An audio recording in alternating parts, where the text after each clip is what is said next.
What's up, everybody? I'm shooting today's video to hopefully help some people out with back pain. So I had my first back injury in ninth grade.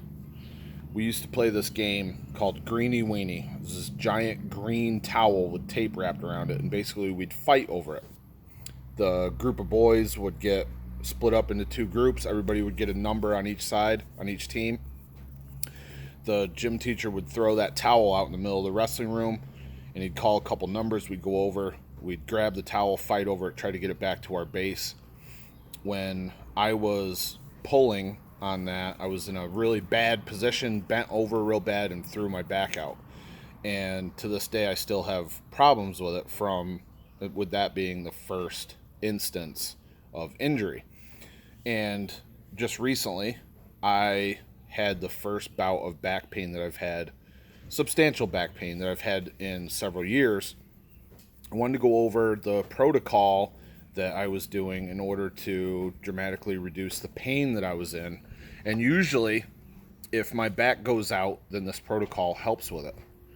So what do I mean by my back goes out? Basically, what I see is my sacrum and my SI joint get out of alignment. And then my QL, my quadratus lumborum, which is a muscle that connects between your hips and your rib cage on either side of your spine, gets very tight, and usually it's on one side. And when this happens, I feel imbalanced. I feel like I can't move right. Bending over is a problem. So also, I forgot to mention, I'm not a doctor. This is just from my experience. So be safe if you try this stuff out. I think it's sound advice, and it's the stuff that I do all the time, and it may or may not work for you. And if it's severe enough that you feel like you can't even try this stuff, it's probably a good idea for you to go to a doctor. So let me tell you the symptoms that I was having. I was very stiff when I was walking around, like robot-like. I didn't have really good movement quality because my hips and my lower back were so tight, okay? There was a lot of stuff going on there, and it made it tough just to walk around. I would say on a pain scale, it was probably like a 4, just walking around. I was having difficulty bending over, so to put my shoes on, to tie them, it was pretty substantial difficulty. I would say the pain level was probably a 6 when I was trying to bend over.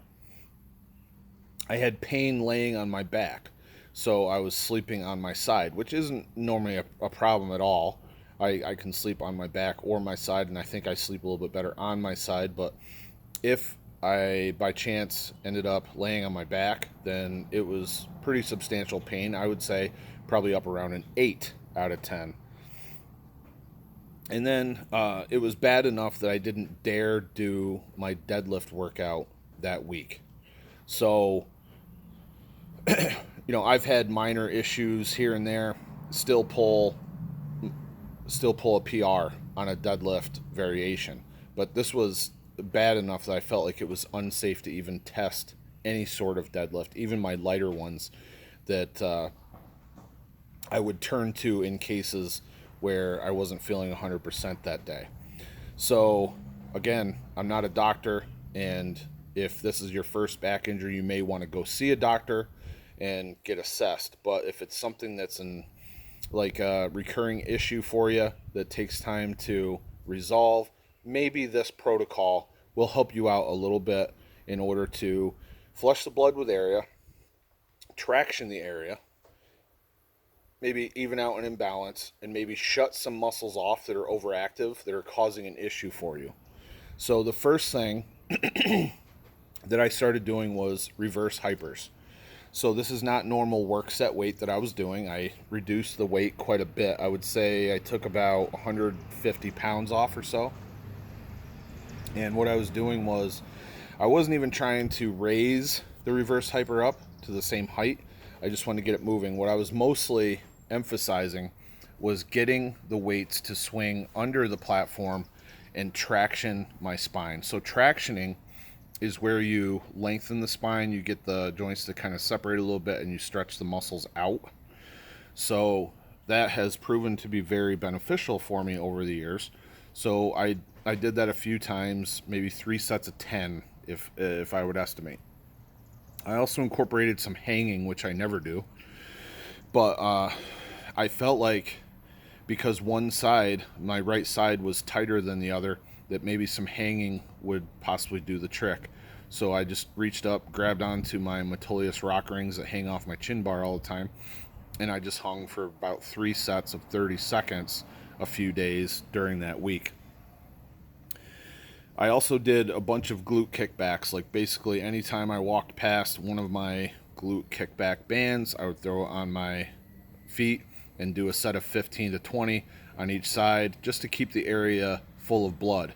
Also, because it felt like my hip flexors were really tight, it felt like my glutes were not activating at all.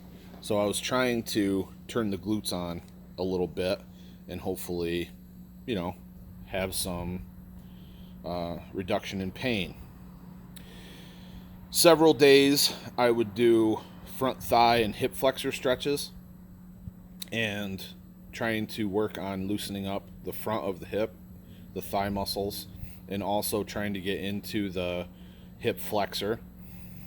I also have what's called a PSO-RITE, PSO-RITE, and this is a device that you lay on and it compresses into your psoas and it loosens it up.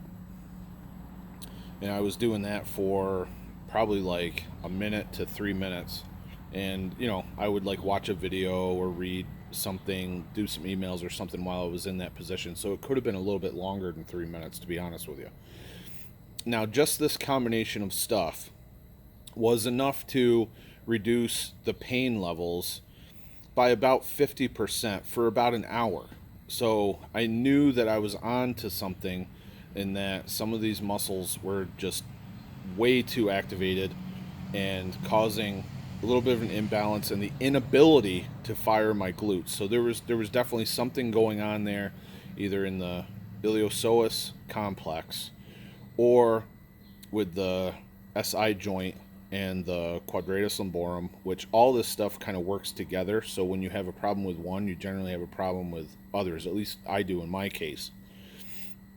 Now, this is when I knew there was something going on that was beyond my ability to fix it myself. And it's when I started trying some weighted dips.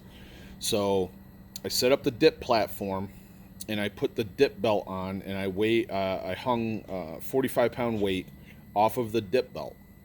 What this does is it forces you into a lordotic curve. So the spine in the lumbar segment of your spine curves in like this. And when you put a weight belt on there and it hangs down, it forces you even more into that lordotic curve. And when I do dips, a lot of times I'll get an adjustment in my lower spine. And I can be stiff like this, like I'm mentioning, do one set of dips like this, and it's fixed completely.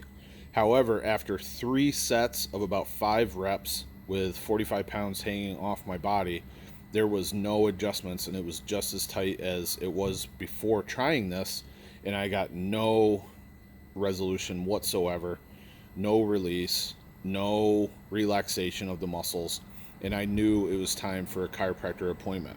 So I went ahead and scheduled something, and I went up on, I believe, Monday of this week, got an adjustment, and boom, it was all taken care of.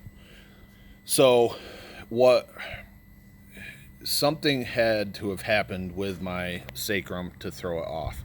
I don't know exactly what it was. I can't point to one single movement or a repetition or one case of trauma that took place that threw something off. I just kind of woke up with this one day.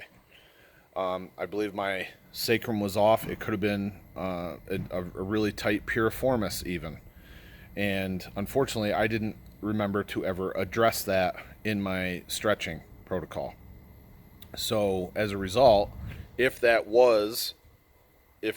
cause was piriformis, I didn't address that. It didn't take place, and it never never had the chance to help me. But as soon as I got to that chiropractor's office, it was a really good, loud adjustment. Things moved quite a bit, and it was instant relief. Now, what my chiropractor does is he adjusts me. Then I get on a traction table again, and it was probably the best the traction table has ever felt on my back. Like, the instant relief that I felt was hard to even imagine. It took me from a walking around at 4 pain to like 0.5 out of 10. It was fantastic. After that, the appointment ends with rolling table, which is a table that you sit on, and it's got this mechanism that goes back and forth under your spine, and it's got like a roller there, and it gradually just shifts all the bones up and down. Very therapeutic. Felt amazing. So, I've been back in business ever since, and I lost track of days, but this has been a great week of training. No issues whatsoever. I feel like I'm back to at least 90%. I did squats on Tuesday, set a 10-pound PR for the variation that I did, and it worked out great. So hopefully you took notes during this video. If there's anything that you don't know what I'm talking about, I might be able to reply. If you leave a comment, I'll reply and leave like a link to a video that I already have on my channel. It may be an unlisted video. I may have made a video in the past and sent it to like a coaching client as an idea to help them with their back pain, but it might be unlisted and you wouldn't be able to find it. So just leave a comment below. I'd be glad to send you the video. And don't forget, I'm not a doctor. I'm not a chiropractor. This is just stuff that I do because I found that if I try these things a lot of times, I'm able to resolve whatever's going on in my back. So I hope it's helpful. Leave comments if you have any questions, if you need clarification on anything. And hopefully nobody watching this even needs this because your back's just completely armored and 100%. If you want a training resource that can help you prevent these kinds of issues, I have a product called Nuclear November 2024. I'll put a link to it in the description box. And this is the stuff that I did when I had a very, very bad back injury in October of 2016. Took 2 years off of deadlifting and focused entirely on core strength. And those are the exercises that I built into that product. So if you want to reinforce your lumbar area and increase your core strength, make your back more stable, this is the product that you want. So go ahead and go into the description for that. Otherwise, I wish you the absolute best in your training. 4th of July is coming up in the United States. I hope everybody has a great Independence Day. All the best, everybody. Give it one of these. Be sure to subscribe, and take care.